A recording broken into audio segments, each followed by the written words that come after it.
大家好，我是开讲佛教中心的小金讲法师，是尊贵的占都婆罗波切的弟子。今天我们将开始另一个新的章节。我们主要讨论的依然是仁波切的这一本英文书《Compassion Conquers All》。译成中文书名就是慈悲战胜一切。那顾名思义，慈悲战胜一切，那个重点内容呢，必然就是慈悲。那所以我们在引言的部分呢，有讲了如何听法，就是上师如何教法。那之后呢，就是在昨天之前，我们也花了好一段时间在介绍第一章，那是讲的是发心。那我们应该以怎么样的发心来修持佛法，来听法，来进行任何佛法活动。那主要就是讲的是要以出离心来进行任何佛法活动。那出离心的参考呢，基本上就是方便我们参考，就是世间八法。那所以我们在做一切佛法活动之前呢，就应该免于世间八法。那这是上一个章节的部分。那来到这一个部分呢，它就属于第二章。第二章说的是 compassion is in our hands， 就说慈悲呢，其实是掌握在我们手中的。其实慈悲是我们能够决定的，他这意思是这么说。那慈悲，可能有些人觉得，慈悲是一个可能是先天的，是与天俱来的，其实或者是说这可能是一个很难达到的一个境界。事实上并不是这样子的。慈悲是我们决定，怎么决定呢？所以在这一章节里，这个属于第二章呢，我们会根据格西朗日唐巴的修行八颂来逐步的去讲解怎么去培养出慈悲心。那我们依然就是依然是几段英文，然后用中文的方式来给大家讲解。The 8 verses of my translation.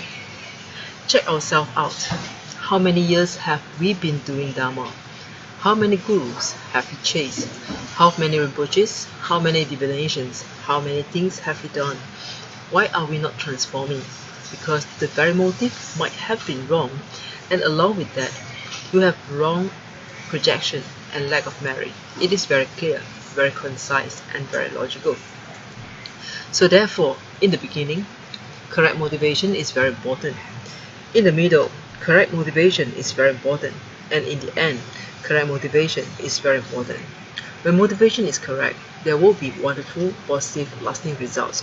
There's definitely an end. On that logical basis, I've just established with your intelligent and educated minds the fact that suffering can come to an end. 好，刚才那两段呢，他讲的内容是什么呢？其实这两段讲的内容，那主要就是说，他讲首先刚开始的时候说，首先我们要先好好的去检查一下自己，自我检视一下，自我检讨一下。那我们在佛法中的日子究竟是多少年了？我们从接触佛法到实修佛法，我们投入佛法，到底多少年了？我们到底追随了多少个上师？我们跟了多少个人波切？我们参加过，或者是我们去做过多少个占卜？那有什么？我们进行了多少的活动，多少的仪式？那为什么我们到现在还没有任何改变，没有任何转化呢？那追根究底的原因就是我们从一开始那个发心或者是那个动机就可能是错的。那除此之外呢，我们同时也拥有错误的投射，我们也缺乏足够的功德资粮，所以这一切都是非常清楚、非常准确、非常富有逻辑性的。这是仁波切在第一段他就以一个这样子做一个开头。那如果说之前有跟着上，就是有收看这个第一章节的话呢，大家就知道仁波切这一课在讲的是什么。那发心如果说一开始发心就是错的，我们所做的佛法活动将不会带来不会带来正面的成果，它反而会带来相反的成果。那之前我们已经用了很长的篇幅去解释过这个部分了，所以来到这个部分，它已经是一个成立的阶段。其实大家如果听到这个部分，应该说已经明白了为什么错误的发心、错误的投射就能够导致我们的佛法的修行是没有办法有成就的。那来到第二段呢，就是说，因此呢，无论你是在第一个阶段，所以你从一开始你的发心就要是正确的，那在过程中呢，你的发心也要是正确的。到了结束的时候呢，发心也一样是要正确的。所以从一开始就是从开始到结束，整个过程就是等于说，每一件事情每时每刻，你的发心都必须是正确的，任何时候不可以有错误的发心。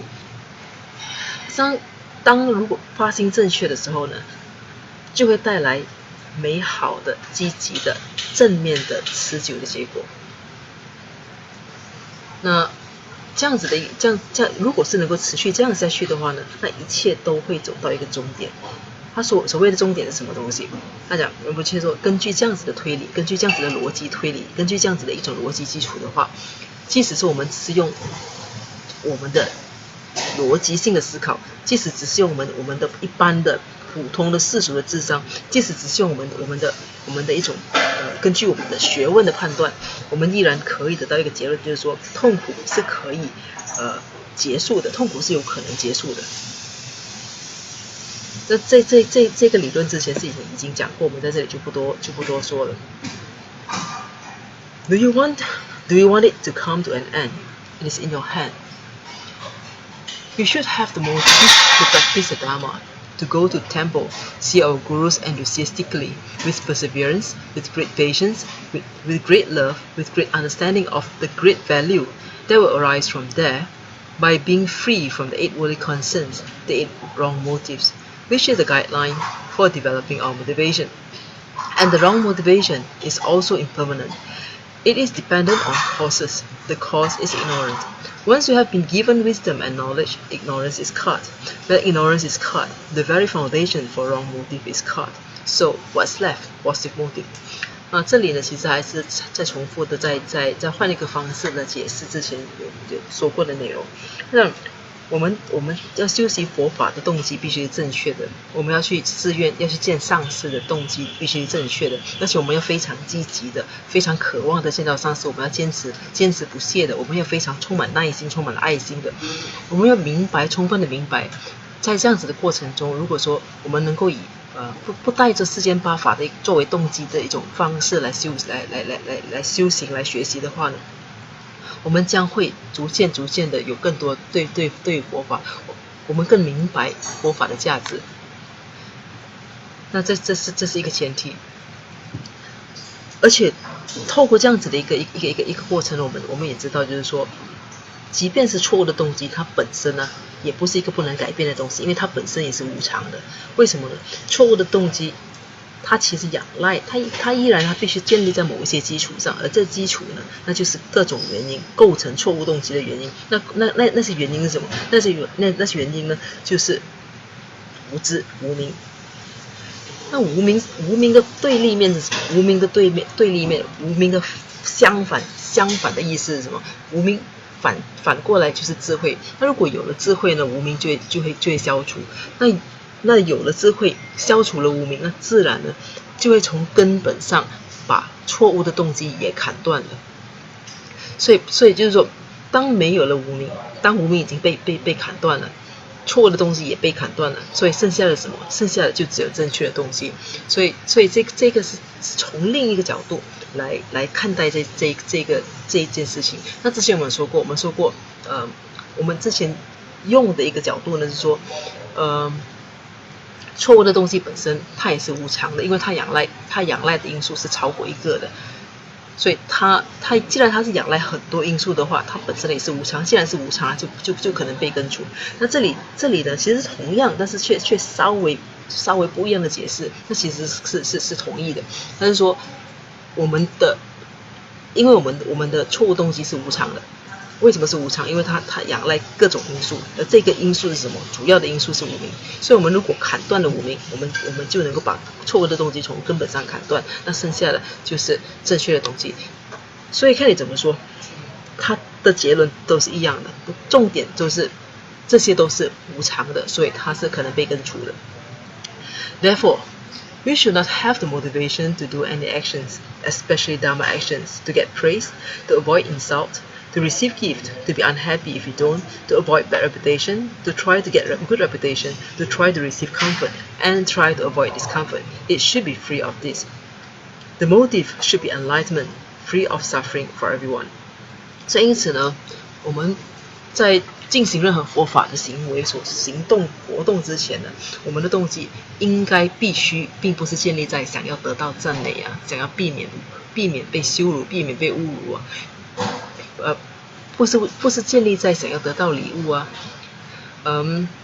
在得不到的时候不开心啊，不应该是建立在想要得到声誉啦，或者是想要舒适啦，或者是避免不舒适啦，这样子的一种念头上，我们其实不应该把我们的学佛的动机建立在这方面。就比如说，在另一个讲的可能比较自然的例子，可能就是说，我们并不应该是为了舒适的生活，得到舒适的生活才来学佛。那从这一个东西本身就是错的。那当然，有些人可能会说，那我们学佛来干嘛？我们不是为了得到快乐吗？那其实是没有错，但是这个快乐跟我们一般以为的舒适和怎么说呢？和得到赞美过后的愉快之类的，其实是不一样的。我们只追求的快乐是一种永恒的快乐。那永恒的快乐呢，其实就跟世间八法是没有关系的。它永恒的快乐其实是已经明白了万物并无自性，明白了万物的无常，我们已经能够摆脱了这些娑婆循环的约束之后得到的快乐，那才是真正的快乐，那才是我们追求的快乐。那一种快乐呢，跟这个世间八法所说的快乐其实是不一样的，所以我们必须搞清楚这一点。那所以我们的动机是什么？动机必须是正无，我们想要达到的目的必须是正无，必须是永恒的，就是摆脱痛苦，而且不只是为自己，而是为每一个人。那从这一点呢，已经开始奠定了慈悲的一个基础。我们的目标，我们的发心必须是正无，而且是帮每一个人解除痛苦。所以这是修心发送的开始。I'll get into developing that compassion step by step. We all want compassion. We like getting compassion. We like having compassion. We like being around compassion. So why don't we just be compassionate? Now we'll talk about how to develop it. Please let Geshe Langri Tangpa Holy words sink in slowly. 那仁波切说，从这里他开始要解释说，我们就要开始讨论怎么去培养慈悲心，要一步一步的怎么去培养慈悲心。因为为什么需要培养慈悲心？因为慈悲心是每一个人都想要的。我们想要得到慈悲，我们想得到别人给我们的慈悲，我们喜欢慈悲，我们喜欢跟慈悲的人在一起。那既然是这样子的话，为什么我们本身就不要变得慈悲呢？那既然如此，那首先我们就要去讨论说应该怎么去培养慈悲心。那仁波切说，在这里他首先他要给大家就是先看一遍就是格西朗日唐巴的这个修心八颂，让大家慢慢的从这个修心八颂里就怎么讲，先有怎么说呢？先让这些文字先沉淀在自己的心里。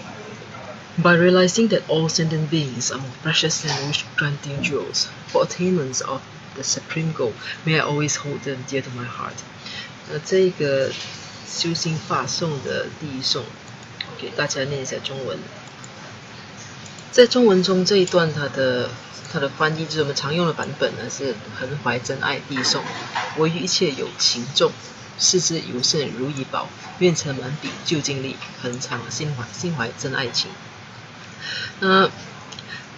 可能有些人觉得英文的比较容易明白，那有些人可能觉得中文的比较容易明白。不过其实它的意思其实都一样的，就是说当大致的意思就是用很白话来跟大家解释的话，就是说，当我们意识到所有的一切众生都甚至是比如意宝来的更珍贵的时候，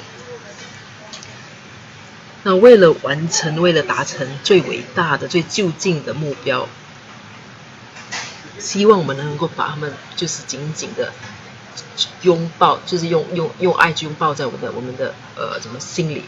他的意思就是说，我们要把所有的众生都视为最珍贵的宝石，甚至比如意宝还要珍贵。那因为他们是那么珍贵的时候，哇，正因为他们是那么珍贵，所以我们应该把他们很珍惜的藏在自己的心里。就是整个他的意思是这样的意思。再总结来说呢，他是非常非常珍惜他们的意思。那不说那么多了。Whenever I associate with anyone, may I view myself as least of all, and from the depth of my heart, may I cherish others as supreme. 那这一个呢，第二颂的常用的翻译是视为卑劣。随处以谁为伴时，自己较诸众卑劣，从心深处私利他，恒常尊他为最上。那这个中文就比较直接一点，可能大家就很容易明白，就是说，无论任何时候我跟任何人在一起的时候，要永远的把自己视为是最低劣的、最差劲的那一个，而且要从内心深处呢，发自内心的去珍惜其他人，去认为其他人是非常尊贵的，是高高在上的。那这些我们迟点会慢慢跟大家解释。其实可能很多人第一次听到这些内容的时候会没有办法接受。其实我自己本身我第一次听到这些内容的时候，我是完全没有办法接受的。我觉得这有点跟我们所习惯的、所明白的一些道理有点不太一样。那不要紧的是，这个第二章呢，就会一颂一颂的逐渐给大家解释每一个颂的意思。第三颂。During all actions, as soon as thoughts or delusions arise in my mind that are harmful to myself and others, may I stop them with effective means.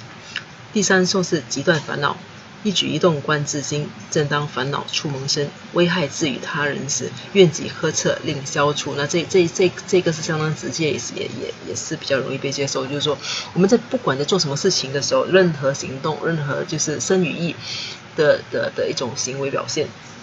我们都要时常的去检查自己的内心。一旦开始有一些妄念产生的时候，一旦开始有烦恼产生，尤其是对别人或对自己有伤害性的烦恼或妄念，我们要立刻的就用有效的方式去停止它。那这个就很直接，就暂时不多说了。As for sentient beings who are bad-natured, when I see they are oppressed by negativity and pain, may I cherish them just like I am encountering a precious treasure that is difficult to find. 第四颂呢，愿系此宝，秉性邪恶重有情，恒为猛烈最蛊迫，见时如遇大宝藏，愿恒惜此大宝藏。这一个的意思就是说，对于那些天性恶劣的就是的众生，当我们看到他被痛苦折磨着的时候，那希望我们自己能够很好的，就仿佛遇到一个很珍贵的宝藏，非常难得的宝藏，去珍惜它们。这个就再讲得更白一点，就是说，你遇到态度、行为、脾性非常恶劣的人，我们要把他们当成珍宝这样拥抱在怀里。那简单的意思就是这么讲。那这个也是相当难以理解的。这个对，就是第一次接触的人可能就觉得这是怎么回事？就是秉性邪恶的人，我们要珍惜他们，非常珍惜他们，把他们当成宝贝，那么这样子来珍惜他们。May I accept unjust loss, such as others abusing me or slandering me out of jealousy, and may I offer the victory to others. 第五颂，自受亏损。他人出于嫉妒心，非礼辱冒犯我等，亏损失败我取受，愿将胜利奉献他。那字面意思是相当直接，就是说，不管别人出于在别人出于嫉妒心、充满妒忌的情况下，去侮辱我、辱骂我，就毫无道理的去伤害我。这种情况底下，我愿意接受一切的亏损，愿意接受一切的失败。把胜利完完全全的奉献给他们。好，再接下去第6颂。And if someone I've helped, one for whom I had great hopes, harms me without slightest reason, may I view him as my holy guru. 那这个呢？这个是第6颂，四海为师。无惜饶益助某人，且曾身心寄厚望。彼虽非礼忘加害，愿视彼为善知识。那这个也是跟我们的所熟悉的世俗的常规是不一样的。就是说，我过去曾经帮助过某一个人，我曾经很用心的去帮助过他们，我对他们寄予很大很大的期待，很大的希望。这个人呢，到后来反过来咬了我，反过来在完全没有征兆、没有道理的情况下伤害了我。遇到这样子的一个人，我应该把他当成我最神圣的老师，这样子来看待。那这又是另外一个就是对我们来讲可能是比较新鲜的一种说法。第7颂。In brief, directly and indirectly, I offer aid and joy to all my mothers. May I secretly take upon myself all harms and sufferings of my mothers. 那第7颂呢是暗取他苦，无论直接与间接，愿献利乐于慈母。乳母有情诸苦患，我愿暗中自取受。他说，这个也是很直接，这翻译相当直接。不管是直接或者间接的，我要给一切的众生，所有的妈妈，我把所有的快乐带给所有的母亲们。那这里为什么讲所有的母亲呢？因为我在佛法里，我们说过，我们有无穷的，我们有无数的转世。那在这无数转世里呢，每一个人都曾经是我们的母亲，所以我们讲的乳母众生，每一个人都是乳母，就是每一个众生都像自己的妈妈一样。所以就我们把所有的胜利呢，所有的快乐呢，都献给我们的所有的母亲们。而且呢，当这些母亲们面对各种苦患的时候，我们要暗中的默默的帮他们承受下来。那这叫暗取他苦，这是第7颂。第8颂。May all of this be undefiled by stains of the eight mundane views, and through discernment, knowing all things as illusion, without grasping, may all be released from bondage. 第8颂呢是诸法如幻，愿此一切我所行，不为八法念垢染，以知诸法如幻智，无此离苦而解脱。那希望呢，我们所做的这一切呢，它都不被世间八法所污染。那我们之前已经强调过世间八法的怎么讲，它的坏处在什么地方？那我们要知道一切的这些法，其实都是虚幻的，所以我们要不带有任何执着的去寻求这种解脱。所以这是这是修行8颂。那修行8颂的内容乍听之下，那说真的，其实如果说你在第一次听到这个内容就觉得这些内容是理所当然的话，我觉得那恭喜你一开始就有一个很高的起点，那可能在接下去的路上可能就会比较顺遂。但我相信大部分的人都跟我一样，第一次听到这些内容的时候，觉得这几乎是天方夜谭的，那几乎是不可能达至的。所有的亏损失败都要取受，还要把所有的快乐、所有的胜利奉献给他人。即使你曾经帮助过的人在背后插了你几刀，依然要把他当成你最神圣的老师。所以这样子的一个，但是其实也不管怎么样，我们看了这些内容，你也知道，能够做到这一点的话，那就是真正的慈悲，真正的大慈悲。所以这个是格西朗日唐巴的修行8颂。这个修行8颂呢，正是我们的珍贵的上师赞度古仁波切，他怎么说呢？他为克切拉佛教中心，为克切拉佛教团体设下的目标，那希望就是我们就是在就是说克切拉成员呢，是能够以这个为我们的一个准则来修行的。这是修行8颂。那今天我们因为时间的关系，我们只能做一个这个第2章修行8颂的一个总的一个介绍。那明天才开始就是跟大家介绍每一颂。好，到这里呢，我们先做一个回向。那不过在结束之前，其实还是要强调，其实不要被这些修行发送的内容吓坏了。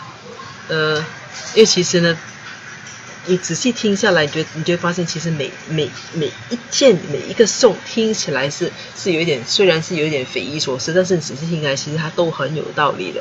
而且其实跟着这个道理听下去，你就发现其实并不是做不到的事情，它其实是做得到的，只不过是需要一点时间。我们需要把自己的想法、自己的一些习惯性的一种投射和习性稍微改一改。那好，在结束之前呢，是给大家一起做一个回向。如宝珍贵菩提心，为生出者愿生出，以生出之菩提愿，其不退转，倍增长。如宝珍贵之空性，为生出者愿生出，以生出之空性宝，其不退转，倍增长。愿以此修与一切功德，利益所有众生诸法后，使明至尊善慧明生师所示佛法信要诸圣教。唯愿世世菩提真上师，唯愿随时享有圣正法，并于地道功德圆满后，迅速证得金刚持果位。愿我趁此善根力，速其成就上师佛，一切众生尽无余，悉令安置师佛地。愿与弘扬中喀巴法王正法理则记，即系障碍之征兆，一切顺缘悉圆满。我及他人之三世，以此相属二之意，祈愿善慧明称佛，教法永驻圣增长。愿昼吉祥，夜吉祥，昼夜60恒吉祥，一切世中皆吉祥。唯愿三宝常摄受。至尊上师身受永稳固，妙善法业普及遍十方，上位教法具光照三域，众生未尽，其情恒长久。那好，这期分享到这里结束，我们下期再见，谢谢大家。